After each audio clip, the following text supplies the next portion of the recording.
The first keynote speaker. Again, I think she obviously needs no introduction in the Pune and, of course, in our circles. Rati Forbes, who's the director of Forbes Marshall Limited. She's also on the board of Leadership for Equity. And again, a very, very personal sort of a mentor for all of us at LFE. And she's really carried our work with LFE. And just the belief in the vision is something that we always really appreciated her for, and thank you so much, Rati, for all that you've done, and please. Good morning, everyone.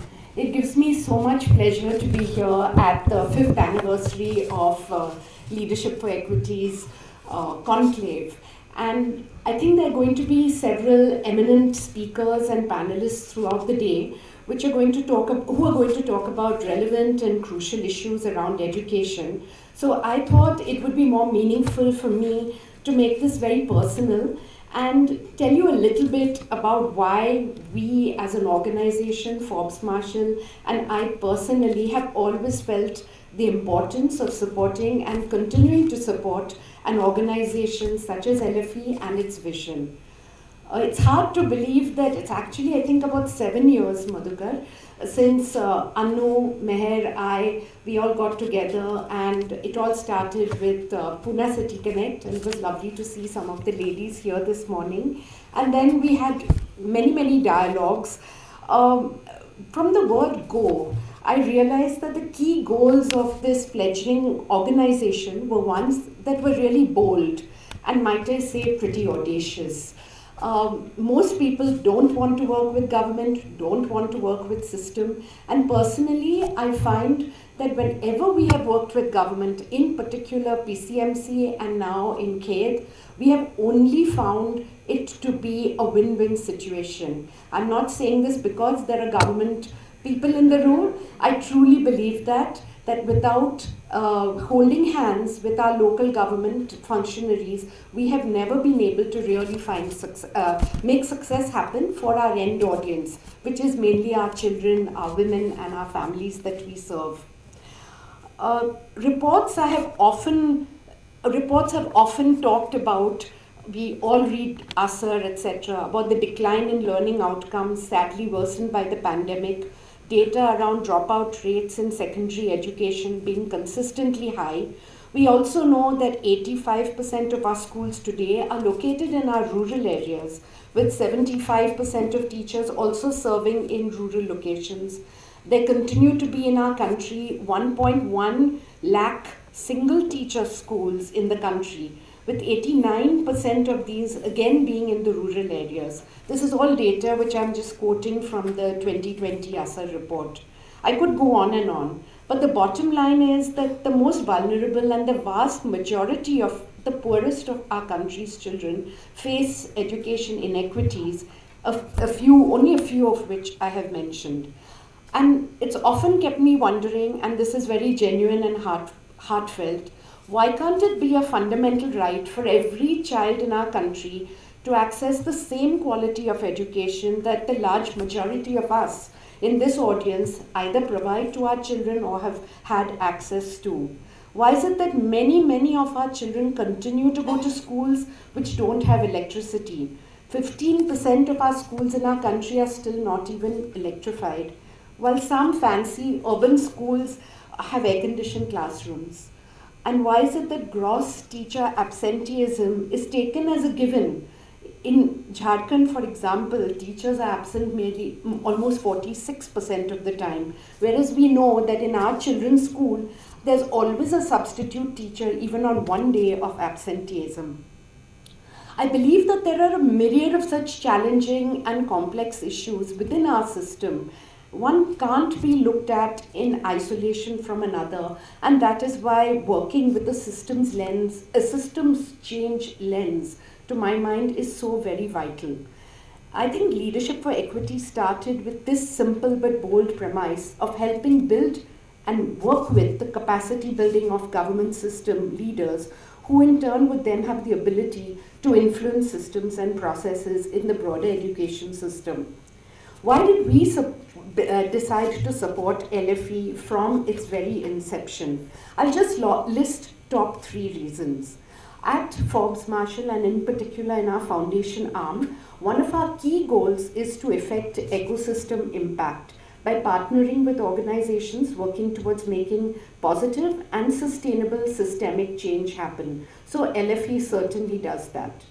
The second is something we decided when we established our foundation. We would support at least 70% of our grants would go to newer, smaller organizations who work with underserved communities or address underserved needs.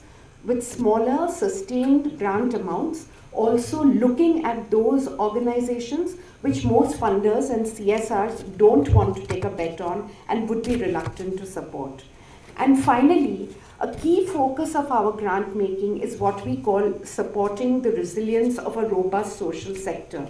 If we don't have a strong social sector in our country, how will we ever progress? And things that we in corporate take for granted, like leadership development, branding and communication, a good team. These are issues that most of our social sector organizations cannot afford. And why should they not be able to afford it? And so we support organizations to help build their internal capacity and capabilities. The support has been of different kinds: internal leadership building, offering fellowships, or even helping build a new vertical within an organization, which is challenging to get funding for. In the case of LFE, we have supported and continue to support the very important research and advisory vertical. I was happy to see Ritika here this morning. Again, an area which is not given the focus it needs to be given in organizations, and an area which normally CSRs don't want to support. It is a no-brainer, I think, for all of us that if we don't have good, robust data, how can we influence change and policy? Okay? We would like to continue to see this vertical at LFE only grow, because we found that there are very, very few education-based organizations that are actually putting time and money into this particular aspect. I'd like to just end with a personal story, sharing briefly how the work of LFE has already impacted our own work. In 2019, we commissioned LFE to conduct an education landscape study for Khed Taluka. So our main factory now is in the Chakan area in Khed. A few months later, findings were shared with key stakeholders from government. That was when the pandemic had just broken, and we had 85 people on that call, a mixed group of key stakeholders from government, corporates, and local citizens, teachers, principals, and so on. Based on this study, we have formed the Khed Collective in the end of 2020, which is now a group of 13 interested companies. The group is continually growing. I've just written 20 letters to other smaller organizations also in and around our taluka, working towards systemic development in the Khed region. Every member of our collective continues with their own CSR activities in the geography of their choice or in the villages of their choice, but also participate in some way or the other in the combined initiative. We work towards the common goal of quality education, addressing various facets which were actually articulated in LFE's study. We are looking at girls in secondary education. The new initiative that we are starting from July will be multimodal transport in schools, and many others, which I can talk about at another time. But we really thank LFE for opening our eyes, giving us robust data. We all hear these stories, we talk to parents, we talk to teachers, but only when we have data which we can share and which is robust and which has been collated by a third party through key stakeholders in our region can we really speak to other companies, to other funders to come together. So we truly appreciate that LFE played, the role that LFE played in helping us build the foundation and set us off on the right track. Thank you once again, Madhukar, Siddesh, and all the team for inviting me to be here this morning. I'm wishing LFE everything of the best now and in the future. And my fervent hope is that the organization plays a significant role in catalyzing positive impact in our public school systems in the years ahead. Thank you.